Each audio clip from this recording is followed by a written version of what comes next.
Hey everybody, welcome to What the Fact. I'm Katie and this is Aaron, and we are editors with PolitiFact. Every week we sort out fact from fiction on the campaign trail and also in your news feeds. This week we're talking about an issue that you've likely heard a lot about. It's called Medicare for All. The Democratic candidates for president are debating whether or not to replace Obamacare with this new healthcare solution. A lot of people are talking about it, but let's be honest, I'm not quite sure everyone knows what it means for them, and means for this country.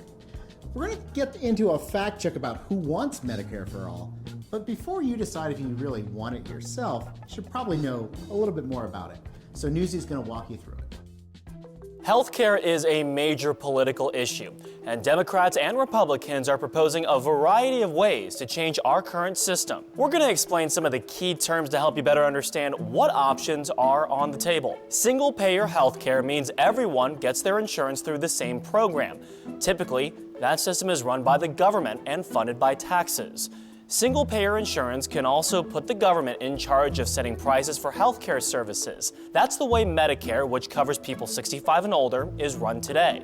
The government runs the health insurance program and negotiates with hospitals and doctors to set prices. Socialized healthcare is sometimes mistakenly conflated with a single-payer system. The term socialized medicine refers not only to who pays a patient's bills, but also who owns the hospitals and pays the care providers. In most cases, that would be the government. The VA is an example of a socialized healthcare program.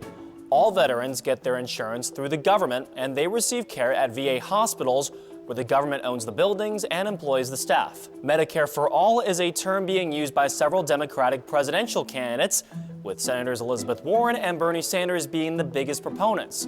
As the New York Times puts it, Medicare for All is kind of like a brand name version of a single-payer system. Both Warren and Sanders' plans would eliminate private and employer-sponsored health insurance in exchange for a single, government-run insurance system that everyone would be enrolled in. Public option is another key phrase in the mix. This type of system would let anyone sign up for government-run health insurance. The program would likely be similar to Medicare, just without the eligibility requirements. But a public option would be just that, an option.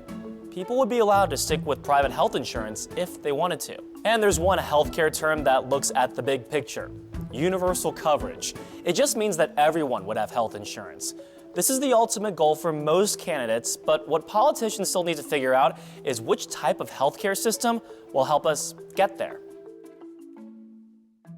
All right, so that's a little bit about the healthcare system and specifically this plan called Medicare for All. Now, Joe Biden is a Democrat running for president, the former vice president. He opposes Medicare for All, the plan that's really being supported by Bernie Sanders and Elizabeth Warren. And he actually says a majority of Democrats are with him. The fact is that right now, the vast majority of Democrats do not support Medicare for All. We heard that and, of course, wanted to fact check it. What did we find? So the polling that we found portrays Biden's point in a misleading light. He's really glossing over the fact that a lot of Democrats do support Medicare for All, but it depends on what they're told about it. So we looked at the Kaiser Family Foundation polling from a year ago, and a lot has happened since then. But they found that when you talk about the need to pay for it with higher taxes, or that there might be delays in services, a majority do not support that version of Medicare for All. But when you talk about extending coverage to everybody in the United States and how you might eliminate out-of-pocket expenses, that kind of thing, a majority support it.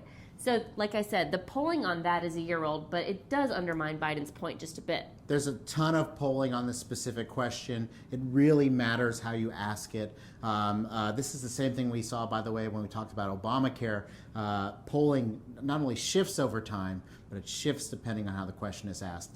In this case, and probably the one thing I would say that defends Joe Biden a little bit, is when people were asked, basically, you had one choice. Could you expand Obamacare? Would you do Medicare for All? Would you do something else? No one really got a majority in those questions when they were forced to pick one. But again, it doesn't mean they don't like what's called Medicare for All. They maybe like something a little better. And I do think that Biden has a point here, even though he's overplaying the Democratic support overall. In that, when Democrats are presented with Medicare for all versus adding a public option, there tends to be more support for the public option than Medicare for all. Again, there's a lot of nuance here, and that is not captured by what Biden said on the debate stage. So he rated his claim mostly false. All right, mostly false for Joe Biden. If you love nuance, you're in the right place. You can see all of our fact checks about Medicare for all and healthcare at politifact.com. Until next time, I'm Aaron, and this is Katie.